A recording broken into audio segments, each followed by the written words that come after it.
If there was an epidemic of chest pain where numbers were rising significantly, would you want to know? Critically, would you want to know why? Well, guess what? We have got some unbelievable statistics out of New Zealand. Now, there's a reason why New Zealand is so important. New Zealand is critical because they were one of the few places in the world, similar to Australia, where they locked down before the pandemic hit. What they then did is that they had a very strict lockdown and then they vaccinated as much of the population as they could, and then they let it go for when Omicron came. The reason this is important is because it's one of the few places where we can observe what happens with just the vaccine and not COVID. And then critically, what happens when they are exposed to COVID. Really valuable scientific study. Sadly, they don't like people to know this information. And luckily for us, we have people across the world who will ask the hard questions. And what I'll be sharing with you just shortly, and this has just come out, is a really valuable document from the 19th of September 2024, and Ali Cook from New Zealand put in the official request freedom of information, which he got an answer from the 28th of August, and we're going to be able to take a look at that. So this is really, really important information, right on the cutting edge. And then I'm going to look at some of the ambulance calls that were occurring in New Zealand. Before I start, just a reminder about our upcoming health and wellness program. This is session 3. Join us. We always talk about interesting stuff, and I usually try and get the questions beforehand so that I can try and answer their specific questions. Join us in this, register for it. It's on a Thursday, and we will be able to look in more detail at what is happening there. But let's get back to this question about chest pain. So, as I said, New Zealand had done an unusual pattern with regards to what it is that they did. And I got this here from the Twitter account of Kiwi Ali. I think she's called herself. You can see it here, Kiwi Ali. So, if you're on Twitter, you can go and look at that.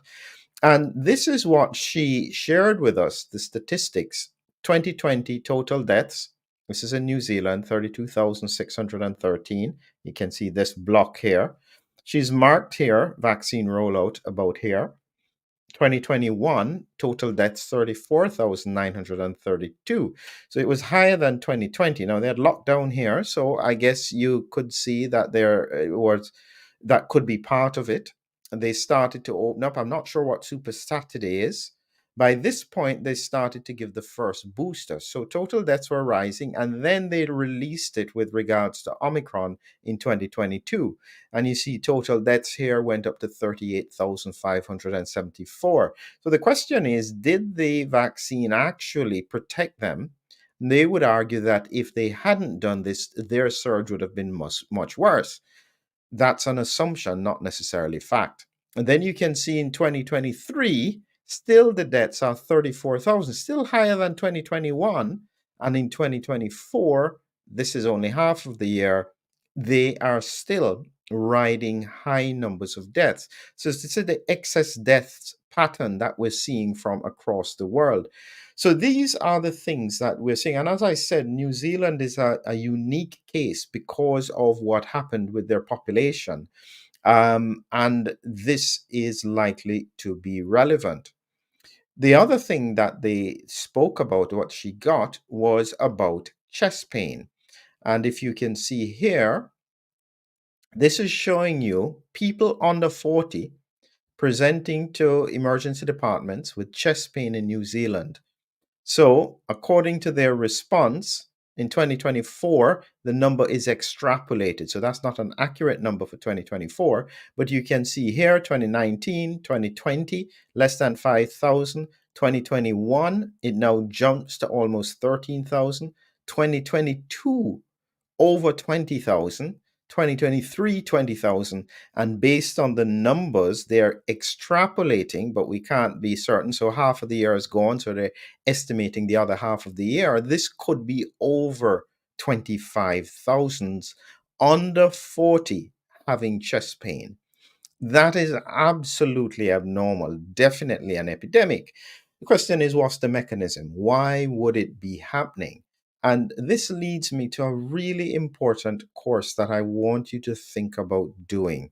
Maybe I haven't got the title exciting enough, but this is a really, really important course. And this is all about vaccine induced abnormal heart physiology. The link is in the description. And I'm going to show you just a few slides from it, just to explain to you why I did it in the first place and why I think this is really, really important.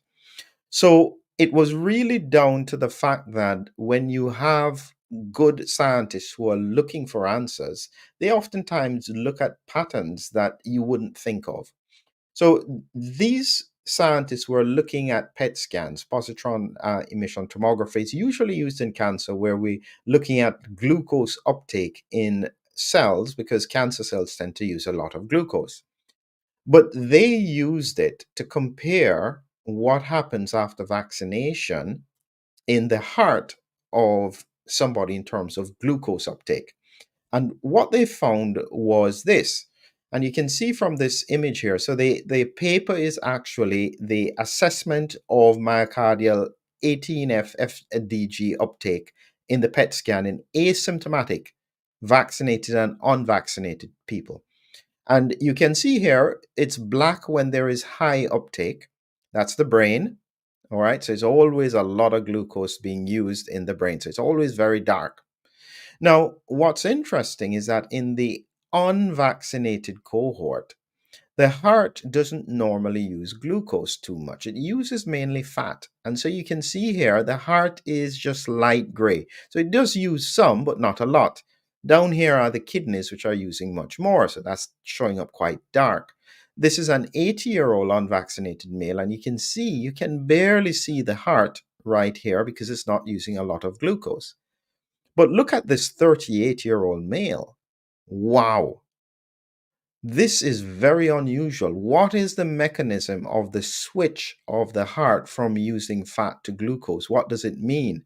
This is a 72-year-old male, and you can see again that they had high glucose uptake in the heart muscle. It's not normal that this happens, and this is why I focused on it. So I did a whole course looking at multiple possible reasons why this could occur, and it went on for up to 6 months. I think that it started to resolve after that, but it suggests that something is happening in the heart that we don't fully understand.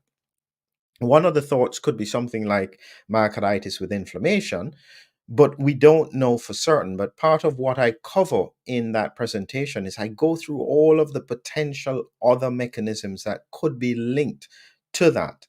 Now, before I go on this, I want to show you as well the information that she got on the 19th of September. Here we have it here. This is the 19th of September, 2024. Official information.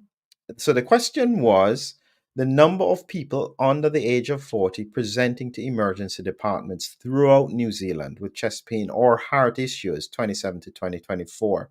And you can see here, these were the numbers.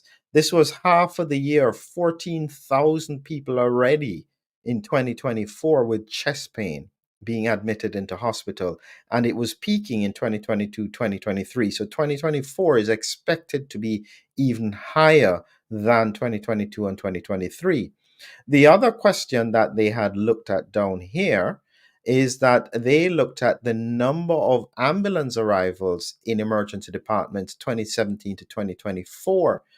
And you can see here in 2017, it was 444,000, stable going through to 2019. Then it jumps in 2021, 455, 473 in 2022, 492 in 2023.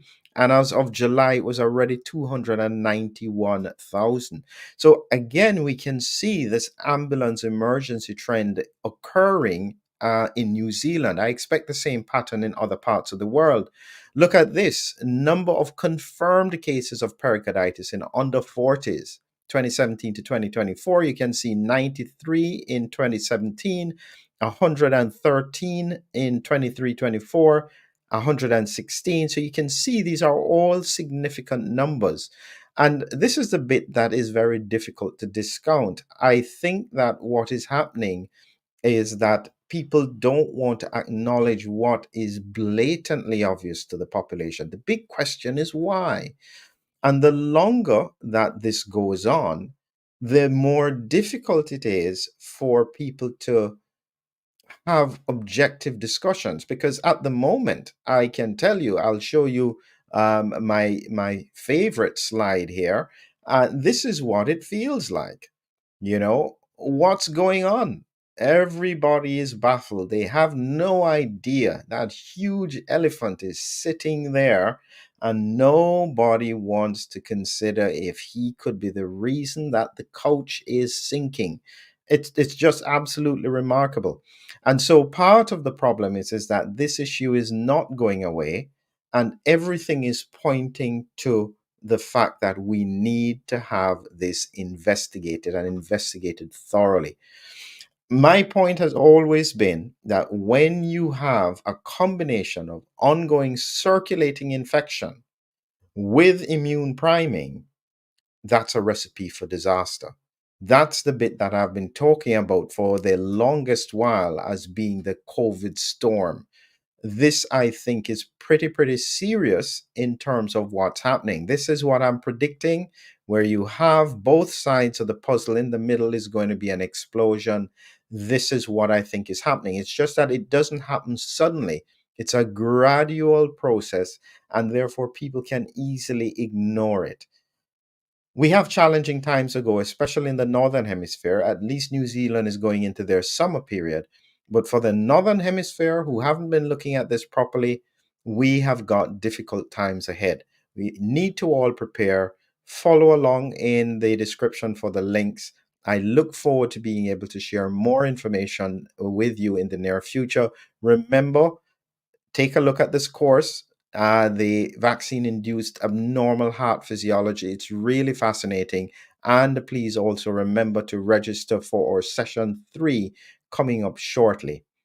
Have a great evening until we talk again.